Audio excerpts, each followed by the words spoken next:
Muy buenos días, mis queridos y apreciados amigos y hermanos de Escogido para Servir. En la paz del Señor sea con cada uno de ustedes. Estamos contentos una vez más de estar aquí para estudiar la palabra de Dios. Hoy estamos estudiando, mis queridos hermanos, la lección número 4, que se titula El pecado de la iglesia. Es muy importante, hermanos, esta lección, tanto en el ámbito espiritual, ¿verdad?, como las situaciones que que estaban viviendo los hermanos de Corintios, y cómo Dios, por medio del apóstol Pablo, soluciona el problema y sobre todo, especialmente, les recuerda al pueblo de Dios, a nosotros como pueblo de Dios, que el Señor nos ha provisto los medios para que seamos victoriosos y vivir en santidad a través de una relación sincera con la persona de Cristo.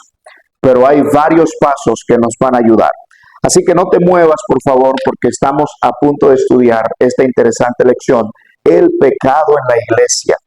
Y no quisiera iniciar sin antes, por favor, a los que no lo han hecho, suscribirse a nuestro canal, que puedan compartir, darle me gusta, hacer comentarios, mis queridos y apreciados hermanos y amigos.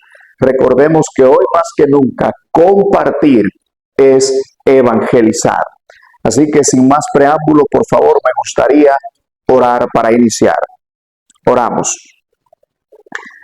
Cariñoso Dios, eterno Padre que estás en los cielos, te damos gracias por tu amor, por tu misericordia. Ahora nos disponemos, Señor, a abrir las Escrituras una vez más. Imploramos la presencia de tu Santo Espíritu. Guíanos y que podamos comprender tu mensaje y aplicarlo a nuestra vida, porque te lo pedimos en el poderoso nombre de Cristo Jesús. Amén. Amén. Muy bien, mis queridos hermanos, el pecado en la iglesia. Y para iniciar me gustaría inmediatamente irme a nuestro texto base o nuestro texto central, que se encuentra en Primera de Corintios, en el capítulo 6, versículo 19 al 20. Un texto muy trillado por cada uno de nosotros, los que estudian la palabra de Dios, pero que es importante iniciar especialmente escuchando esta revelación de Dios. Dice: ¿no saben que su cuerpo es templo del Espíritu Santo, que está en ustedes y que tienen de Dios, y que no son sus propios dueños? Porque han sido comprados por precio. Por tanto, glorifiquen a Dios en su cuerpo y en su espíritu, los cuales son de Dios. Alabado sea el nombre de nuestro Señor Jesucristo. Es una declaración bien directa que el Señor nos está declarando aquí, que el apóstol está declarando aquí, lleno del Espíritu Santo. Dicen: ustedes no son sus propios dueños. Eso es lo primero. O sea, cada cristiano que pertenece al cuerpo de Cristo, esto incluye cada congregación, ¿ok? Tenemos que nosotros debemos saber y estar conscientes de que no somos dueños de nosotros mismos, porque el Señor, al haberlo recibido, nos ha comprado y nos ha redimido con su sangre. ¿Entiende usted eso, hermano? ¿Entiende usted eso, mi amigo? Por lo tanto, en respuesta a la gracia de Dios, dice el texto: ustedes los que han recibido al Señor, deben glorificar a Dios en sus cuerpos. Y vamos a ver de manera práctica en qué consiste ese glorificar a Dios en todo lo que nosotros hacemos.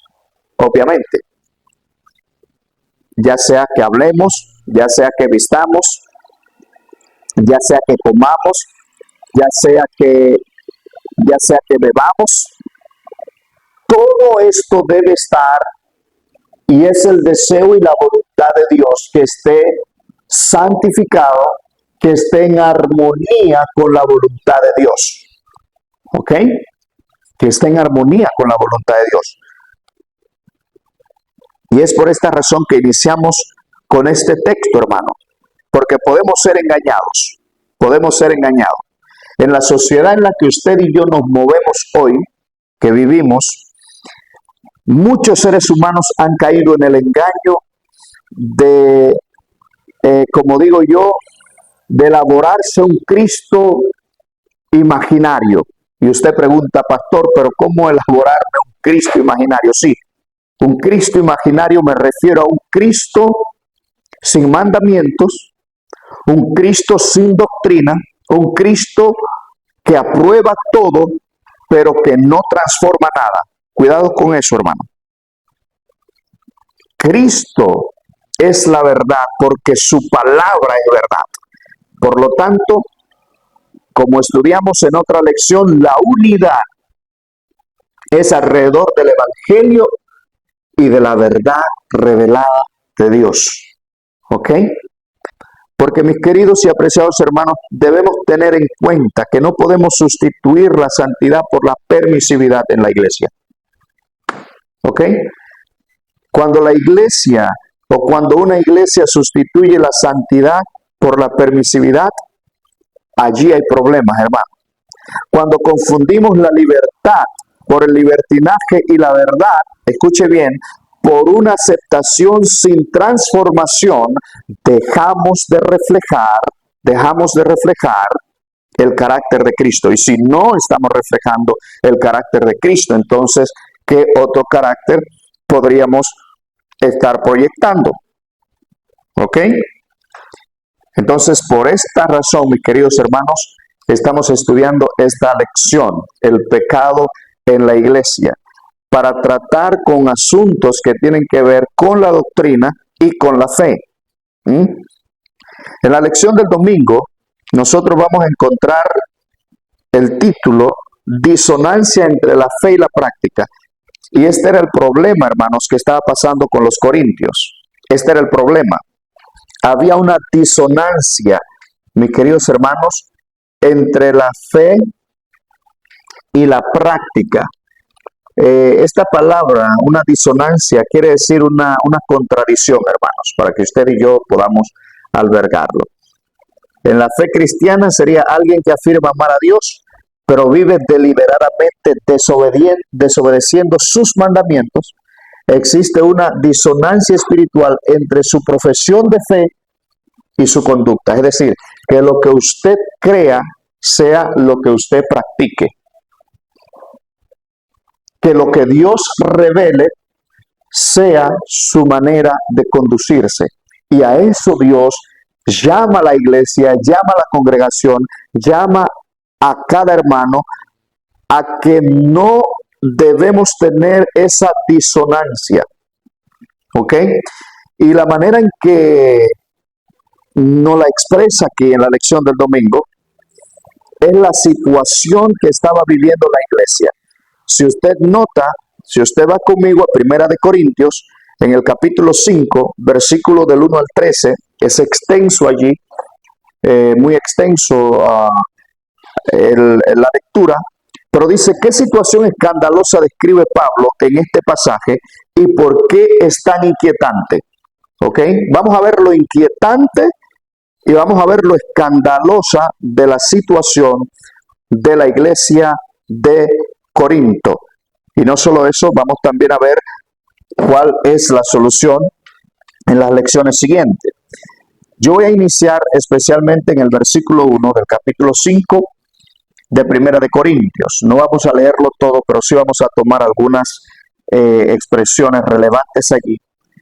Sería bueno que usted lo lea tranquilo con su Biblia, para que usted lo lea con su Biblia.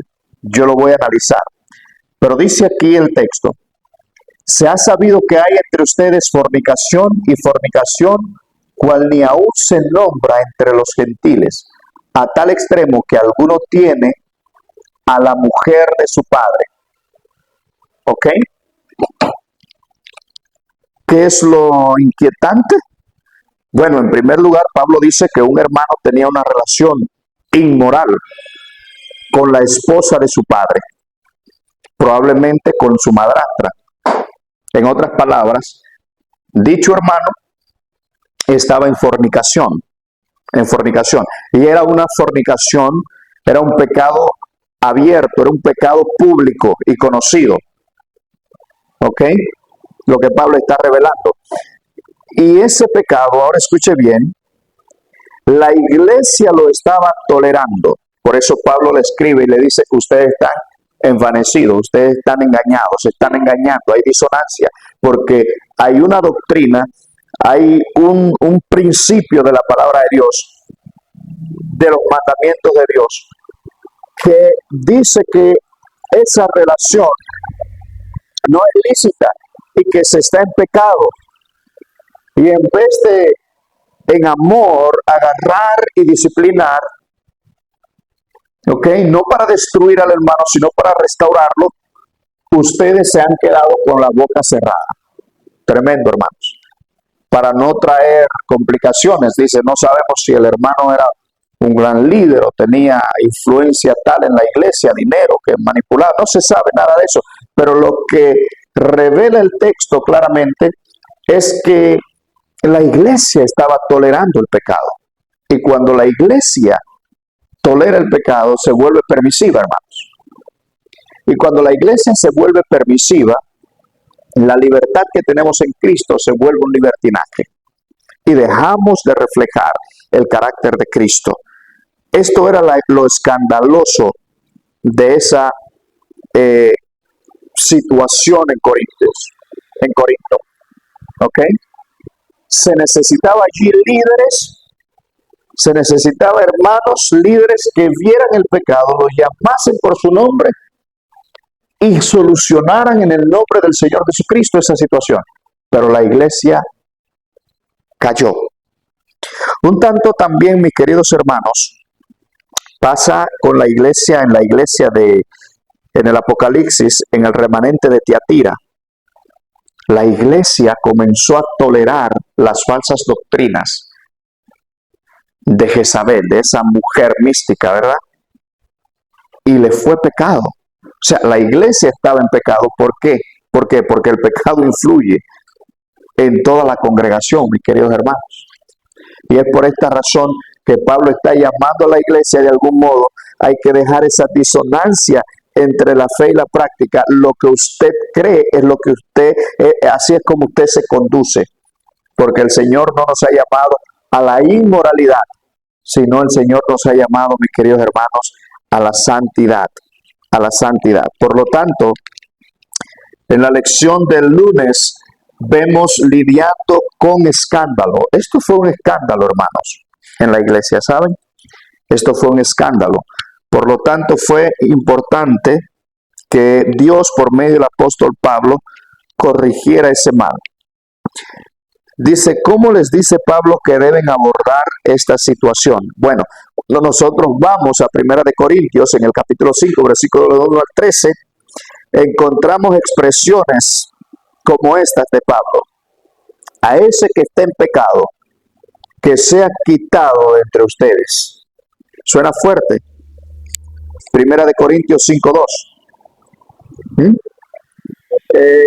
Y ese quitar se enfoca, que sea quitado entre ustedes, es que la iglesia tiene que hacer algo, tiene que disciplinarlo, tiene que hablar, tiene que resolver esta situación en el nombre de Cristo Jesús, no quedarse sin decir nada, porque a veces el no decir nada, mis queridos hermanos, es más problemático, y es obviamente más problemático que en el nombre del Señor solucionar el problema.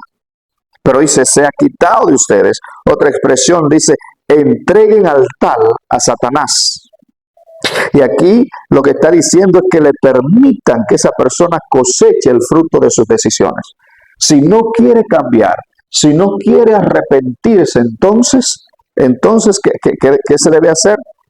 Pues para no manchar el testimonio de la congregación, el testimonio de la iglesia, entonces, mis queridos hermanos, dice aquí,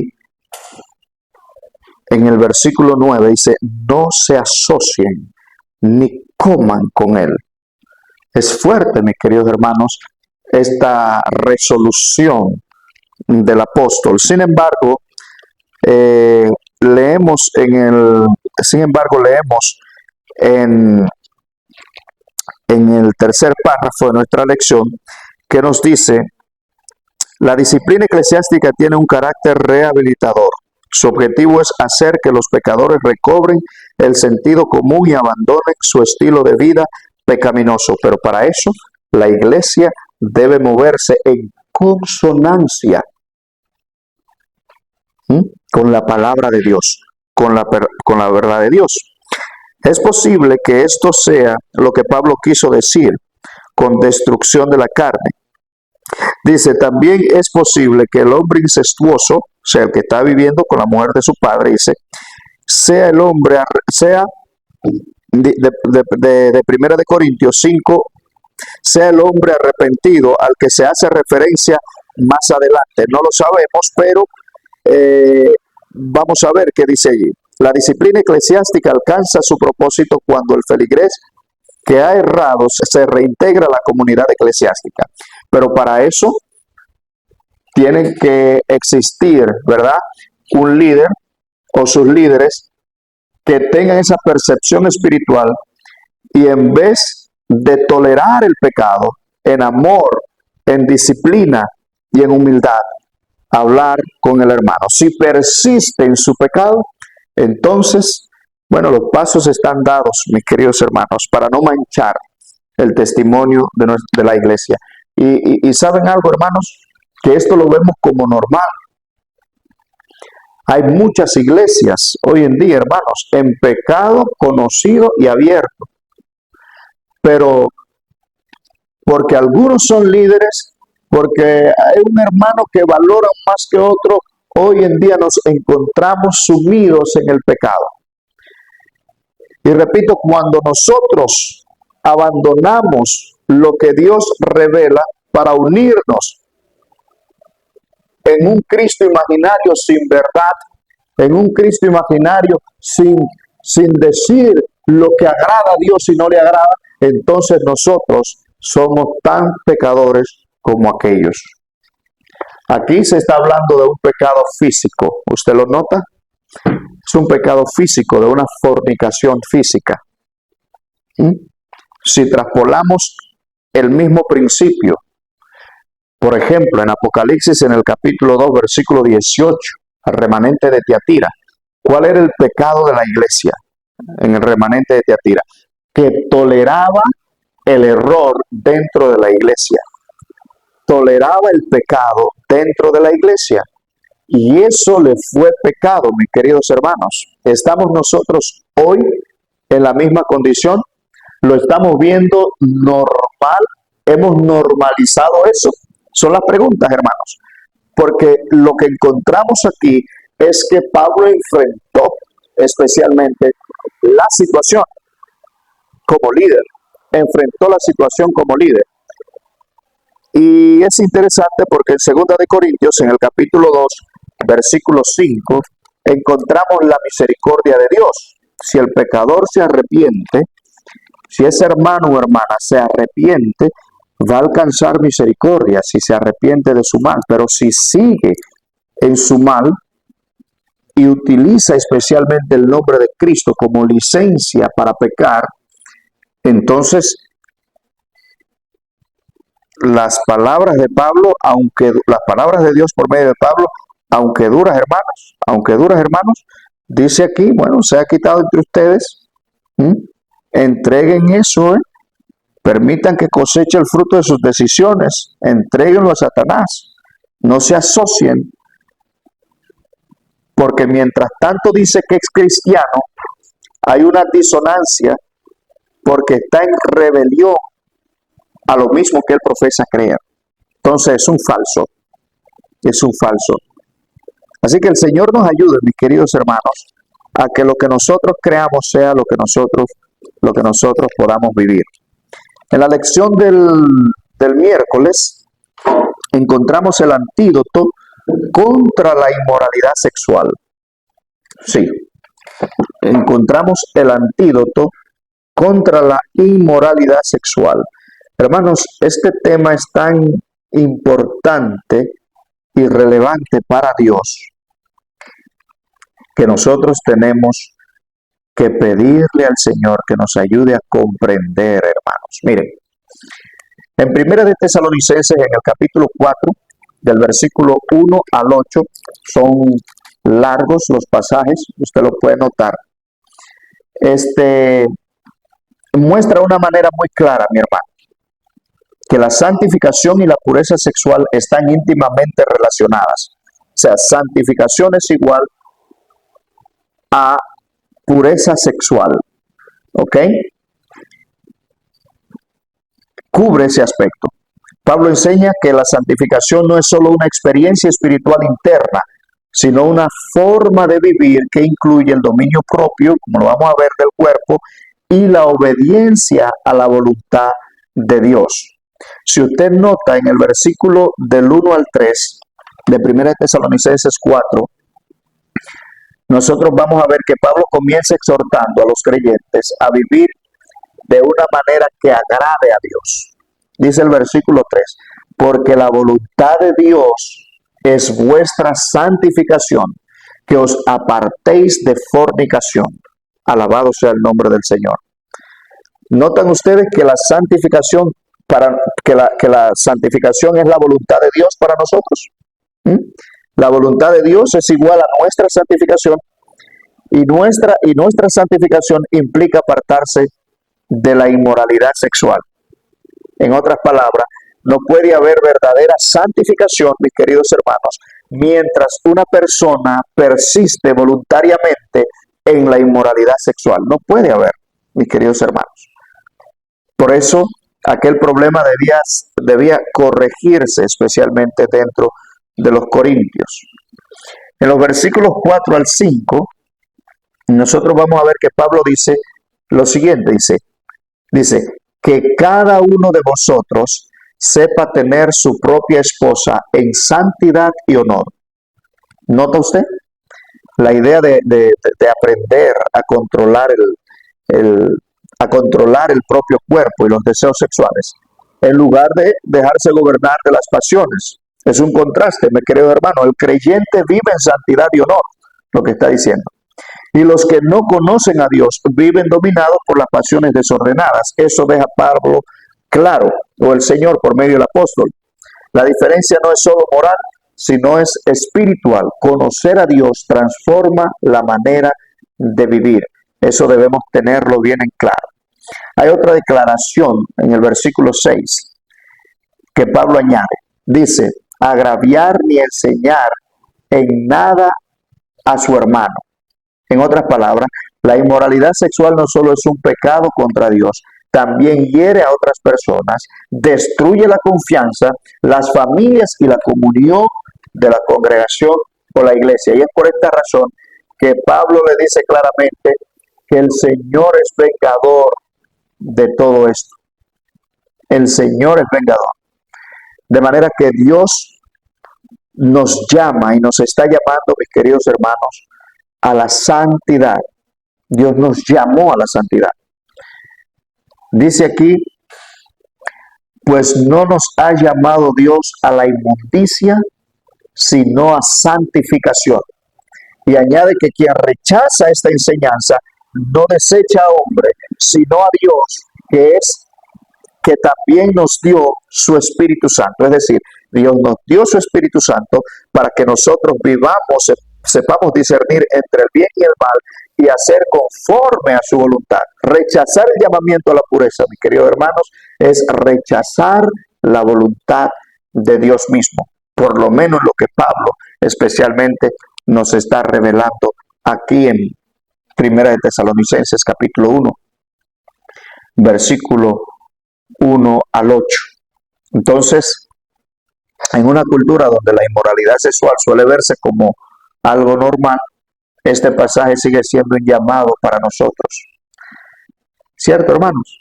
Dios desea un pueblo santo que refleje su carácter en todos los aspectos de la vida, hermanos. La pureza sexual no es un medio para ganar la salvación, tenemos que estar claro con eso, sino es una respuesta de amor y obediencia a aquel que nos ha salvado y nos ha dado su Espíritu Santo para capacitarnos a vivir en santidad, hermanos. que nos enseña Hebreos en el capítulo 12, versículo 14, seguir la paz con todos y la santidad. Se nos manda a seguir.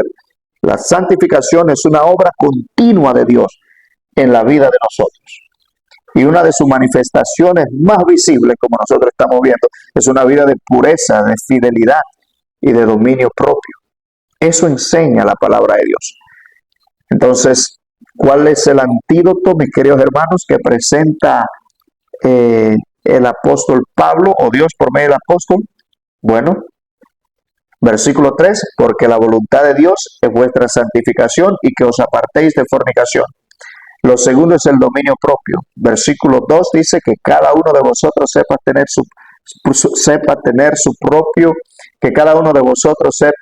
su propio cuerpo en santidad y honor. Aquí Pablo enseña que el creyente debe aprender a gobernar sus deseos en lugar de ser gobernado por ellos. Y es importante ese asunto del dominio propio, que es un fruto de la obra del Espíritu Santo. Estamos pidiendo nosotros por dominio propio. El remanente de Dios para estos últimos días somos llamados, mis queridos hermanos, a conocer a Dios. En el versículo 5, Pablo contrasta a los que conocen a Dios, pero también habla de los que no conocen a Dios, de los gentiles. Pablo habla de manera extensa de eso. Por lo tanto, mis queridos hermanos, el antídoto contra la inmoralidad sexual, según Pablo, es una vida de santificación, seguir la paz y la santidad. Es una vida de dominio propio, mis queridos hermanos. Es una relación íntima con Dios. Recordar nuestro llamado a la santidad y saber que nuestro cuerpo no somos dueños. Depender diariamente del Espíritu Santo, hermano. El verdadero antídoto es una vida llena de Cristo. Necesitamos nosotros ser llenos del Espíritu Santo. Bueno, la palabra de Dios dice, andad en el Espíritu y no satisfagáis los deseos de la carne. Es un principio que nos ayuda a caminar con Dios. Y es interesante, hermanos, porque aquí presenta una lista interesante. Aquí se presenta una lista interesante. Si usted va a 1 Corintios, en el capítulo 6, versículo 1 al 13, nosotros vamos a ver allí un listado que quiero, por favor, en el nombre de Jesús, que podamos verlo. 1 Corintios, vamos allí. 1 Corintios, en el capítulo 6, versículo del 1 al 13. Y voy a comenzar a leer en el versículo 9. Dice, ¿no sabéis que los injustos no heredarán el reino de Dios? No os engañéis, ni los fornicarios, ni los idólatras, ni los adúlteros, ni los afeminados, ni los homosexuales entrarán en el reino de Dios. Ni los ladrones, ni los avaros, ni los borrachos, ni los maldicientes, ni los estafadores heredarán el reino de Dios. Ahora escuche, y esto erais algunos de vosotros. En otras palabras, lo que el apóstol Pablo le está diciendo, esa manera vana de vivir de acuerdo al mundo y no de acuerdo a la voluntad de Dios, ustedes han sido libertados para vivir en santidad a Dios. Ustedes han sido santificados por Dios. Para que sean santificados por medio de la obediencia a su verdad. Santifícalos en tu verdad, tu palabra es verdad. Aquí, mis queridos hermanos, hay algo muy fino que hay que tocar. Dicen, ni los afeminados ni los homosexuales. O sea, son prácticas que la palabra de Dios no aprueba. Aunque nosotros veamos pastores homosexuales en las iglesias y afeminados y afeminadas, hermanos, está clara la reprensión del apóstol Pablo. Ningunos heredarán el reino de Dios. El Señor nos está llamando a santidad, a santificación, a vivir una vida transformada por la plenitud, por la plenitud del Espíritu Santo. Hermanos, que el Señor nos ayude, mis queridos hermanos, y que podamos pedirle al Señor que pueda transformar nuestra vida, que Cristo pueda abundar en nosotros, la mente de Cristo, Cuando nos ocupamos en las cosas espirituales, hermanos, más se nos va los deseos del mundo, de la carne, de los ojos, pero tenemos que estar ocupados también en cosas celestiales de manera especial. ¿Ok? En la lección del jueves encontramos el matrimonio y la soltería. Cabe resaltar, mis queridos hermanos, cabe mencionar que el matrimonio para Dios es algo sagrado, es algo santo. Y cuando lo disfrutamos bajo los límites que Dios ha establecido, por ejemplo, cuando nos casamos con nuestro cónyuge, el matrimonio entre un hombre y una mujer, lo que es más de ahí es perversión, mis queridos hermanos, y es pecado ante la vista de Dios. ¿Ok? Pero el matrimonio es algo especial y dentro de los límites que Dios ha establecido, el que tenga que casarse, dice la palabra de Dios, cásese para que no se queme. Ponga a Dios en primer lugar, ponga su relación en las manos de Dios. Si no está casado, si no está casada, ora al Señor para que te ayude a conseguir un cónyuge, alguien que valore a Dios, porque si valora a Dios, también te va a valorar a ti, ¿ok? Porque ese es el diseño para la sexualidad que Dios ha establecido, el matrimonio. Ahora, dice aquí en la lección del jueves, ¿cómo ilumina este pasaje la forma en que se puede poner en práctica el mandato de huir de la inmoralidad sexual? Bueno, para eso estamos en Corintios, en el capítulo 6, versículo 1 al 13. ¿Cómo debemos nosotros huir de la inmoralidad sexual? Bueno, el apóstol Pablo aquí trata dos temas. Trata dos problemas que existían en la iglesia de Corinto. En primer lugar, las disputas entre los creyentes, ¿ok? Que ya lo estudiamos, y el mal uso de la libertad cristiana, especialmente en relación con el cuerpo. Para comprender este pasaje es importante verlo en su contexto, hermanos. En los capítulos 5 y 6, recuerden, Pablo está corrigiendo problemas graves dentro de la iglesia de Corinto. En el capítulo 5 había tratado un caso de inmoralidad sexual, ya nosotros vimos.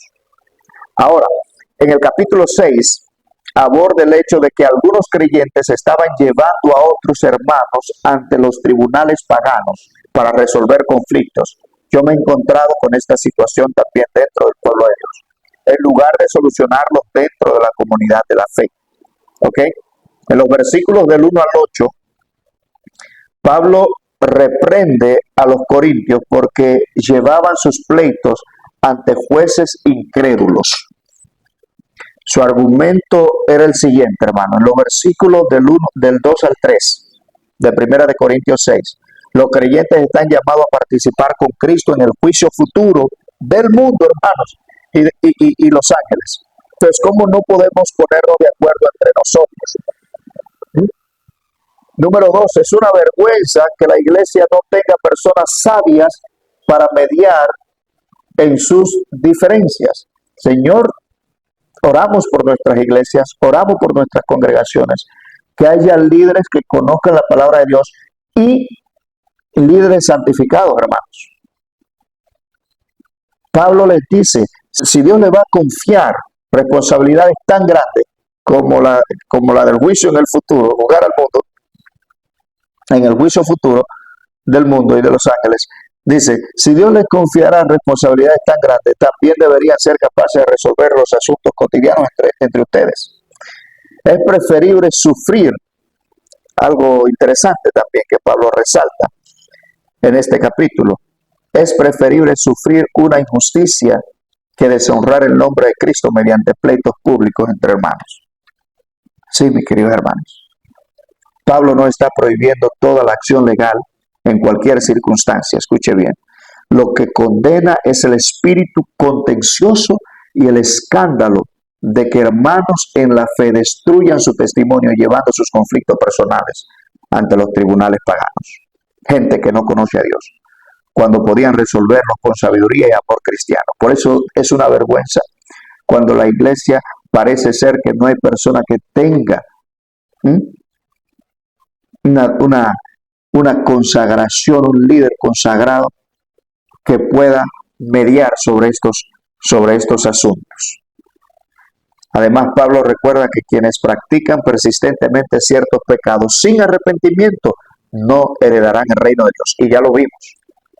Inmoralidad sexual, adulterio, ¿qué más?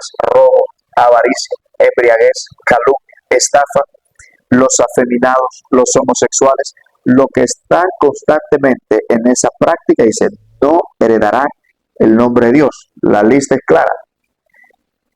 Pero inmediatamente, si ustedes notan en el versículo 9, que ya leímos, el versículo 11, perdón, dice Pablo, con declaraciones esperanzadoras, ¿cierto? Dice, y esto erais algunos, mas ya habéis sido lavados y habéis sido santificados, ya habéis sido justificados en el nombre del Señor Jesús y por el Espíritu Santo de Dios. En otras palabras, ustedes eran eso, tenían esas inclinaciones, actuaban bajo esos preceptos, bajo esos estándares mundanos, pero ahora el Evangelio los ha transformado. Todo me es lícito, mas no todo conviene, Pablo le dice a ellos. No todo conviene. No me puedo dejar dominar por ninguna cosa. Porque este cuerpo que yo tengo pertenece a Dios. Entonces, ¿qué enseña este pasaje para nosotros hoy, hermanos? Primera de Corintios capítulo 6, versículo 1 al 11, que nos enseña, bueno, en primer lugar, que los cristianos debemos procurar resolver nuestras diferencias con sabiduría, con humildad y con un espíritu de reconciliación. ¿Ok? Que deben de haber líderes calificados en el pueblo de Dios para eso. Llámese pastor, ancianos de iglesia, debemos estar ahí. En segundo lugar, debemos proteger el testimonio de la congregación de nuestra iglesia, evitando conflictos innecesarios y actitudes negativas, hermanos. Por eso es importante tener buenos líderes. En tercer lugar, el Evangelio tiene poder para cambiar completamente la vida de una persona. Eso es lo que nos enseña Pablo. El Evangelio es poder de Dios. 4. La libertad cristiana nunca es una licencia para pecar. Todo debe evaluarse, hermanos, en nuestra vida. Preguntándonos, ¿conviene a Dios? ¿Me domina esto? ¿Glorifica a Dios esto? Porque nuestro cuerpo pertenece a Dios y debe ser usado para la gloria, para la pureza y la santidad, mis queridos hermanos. Para el pueblo de Dios que espera el pronto regreso de Cristo, hermanos. Para nosotros, para el pueblo de Dios que espera el pronto regreso de Cristo, este pasaje recuerda que el remanente está llamado a reflejar el carácter de Cristo, mis queridos hermanos, en nuestras vidas.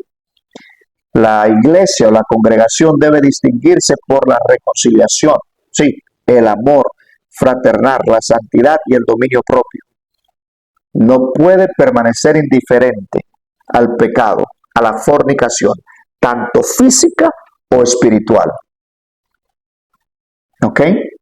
La verdadera preparación para la venida de Cristo no consiste solo en conocer la profecía, hermanos, sino también en permitir que el Evangelio transforme el corazón, de modo que nuestra vida honre a Dios en nuestras relaciones y en el uso de nuestro cuerpo, que es templo del Espíritu Santo, según 1 Corintios 6, 19 y 20, que fue nuestro texto central. Mis queridos hermanos y hermanas, ha sido un poquito larga esta lección, pero yo pienso que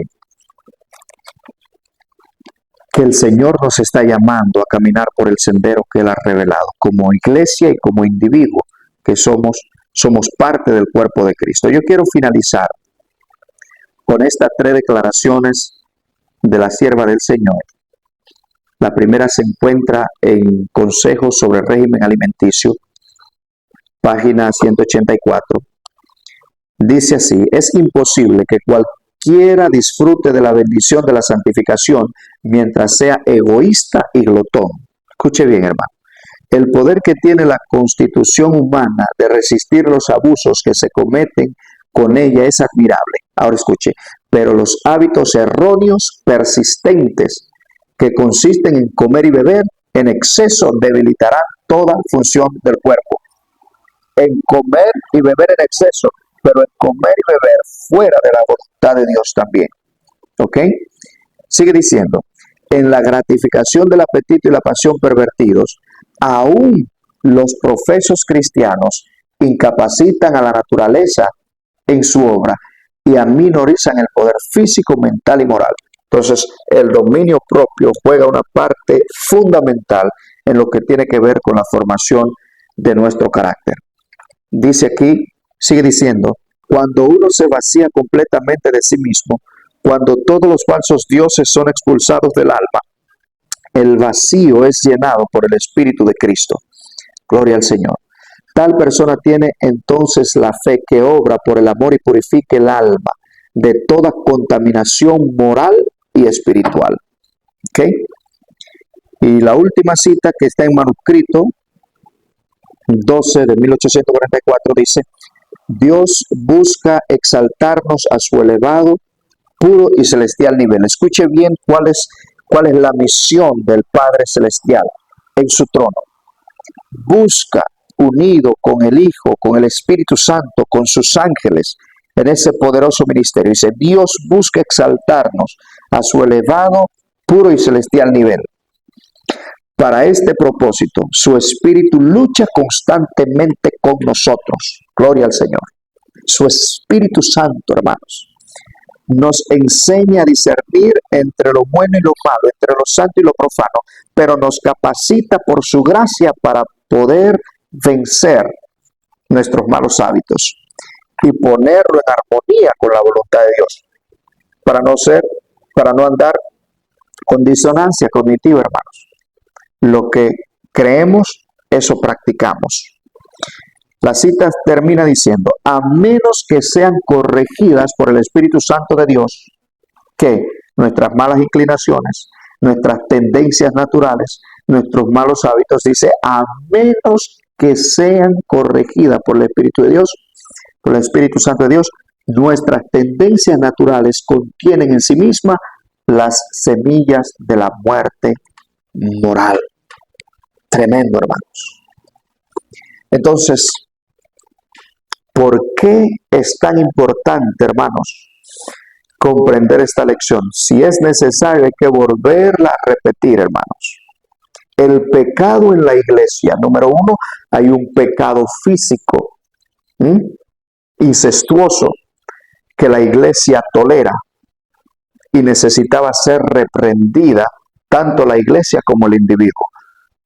Pero recuerden que nosotros como remanente de Dios, la fornicación no necesariamente tiene que ser física. Hay fornicación espiritual y es un alejamiento de la verdad y del mensaje de Cristo para estos últimos días. ¿Ok? Y lo podemos comprobar en Apocalipsis 2, versículo 19, en la iglesia de Tiatira. Tolera que esa mujer con falsas doctrinas penetren a la iglesia. Y hoy, mis queridos hermanos, tenemos que orarle a Dios para que nos ayude a tener el Espíritu de Cristo. Toda disciplina aplicada por la iglesia o por una congregación, mis queridos hermanos, es para restituir al agraviado, no para destruirlo. ¿Ok? Mostrarle a la persona su error, dónde ha fallado, pero a la vez darle esa esperanzadora promesa de que podemos caer, pero debemos en el nombre del Señor levantarnos. 7 veces cae el justo, ¿cierto? Pero dice, y vuelve y se levanta. Al que se arrepiente, hermanos, pero al que sigue en su pecado, al que sigue alejándose de Dios, de sus mandamientos, al que sigue, hermanos, con un Jesús sin verdad, sin mandamientos, sin doctrina, hermanos, y profesa una unidad, profesando una unidad falsa. Ya las directrices están dadas ahí por el apóstol. Si persisten en eso, hay que disciplinarlo, con amor, con misericordia. Pero si persiste en eso, hermano, hay que entregarlo a Satanás. Hay que permitir que coseche el fruto de esas decisiones malas que está tomando, hermanos. No se asocien, dice, no convivan, porque se hace llamar cristiano, pero vive en disonancia, porque no actúa conforme a lo que Cristo revela, la verdad del Evangelio. Mis queridos y apreciados hermanos, que el Señor nos ayude, que el Señor nos ayude.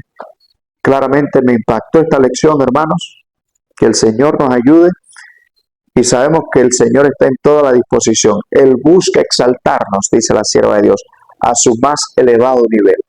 Que el Señor nos llene de su Santo Espíritu, hermanos, que podamos pedir el Santo Espíritu de Dios, que podamos pedir dominio propio, hermanos, y estar consciente y decirle, Señor, gracias porque nos ha capacitado para que andemos en justicia, para que muramos a nuestros pecados y andemos en justicia. Continúa esta obra, Señor, continua de santificación en nosotros, hoy, mañana y siempre. Mis queridos hermanos, quiero invitarle antes de terminar a orar en estos momentos. Gloria al Señor. Oramos, hermanos, me extendí un poco, ¿verdad? Pero interesante, poderosa lección. Vamos a orar. Oramos, cariñoso Dios, eterno Padre que estás en los cielos. Alabamos, glorificamos y engrandecemos tu nombre. Señor, gracias te damos porque podemos aprender de los errores de otros en tu palabra. Como iglesia, muchas veces necesitamos ser reprendidos, Señor. Ayúdanos, Señor, a ser firmes en lo que creemos, que no podamos tolerar el pecado, que podamos combinar ambas cosas, Señor, cual Cristo, la reprensión, el amor, la disciplina, pero declarar, Señor, el pecado y alejarnos del mal y de la inmoralidad sexual cada día. Aquellos que no tienen matrimonio, Señor, que están orando por una sierva, por un siervo, bendíceles, ayúdale a buscarse, a consagrarse a ti, Señor, y conforme a tu voluntad, Padre y amor, que pueda encontrar pareja. Guíanos, Señor. Aléjanos de toda práctica, Señor, física, de inmoralidad, que no glorifiquen tu nombre, Señor. Pero también de las espirituales. Ayúdanos a acercarnos a tu verdad, a tu doctrina, a tus mandamientos, y a vivir conforme a tu voluntad. Gracias porque estuviste con nosotros, Señor. Perdona nuestros pecados, porque te lo pedimos en el dulce nombre de Jesús. Amén. Mis queridos y apreciados hermanos, el Señor les bendiga grandemente. Será hasta la próxima. Maranata.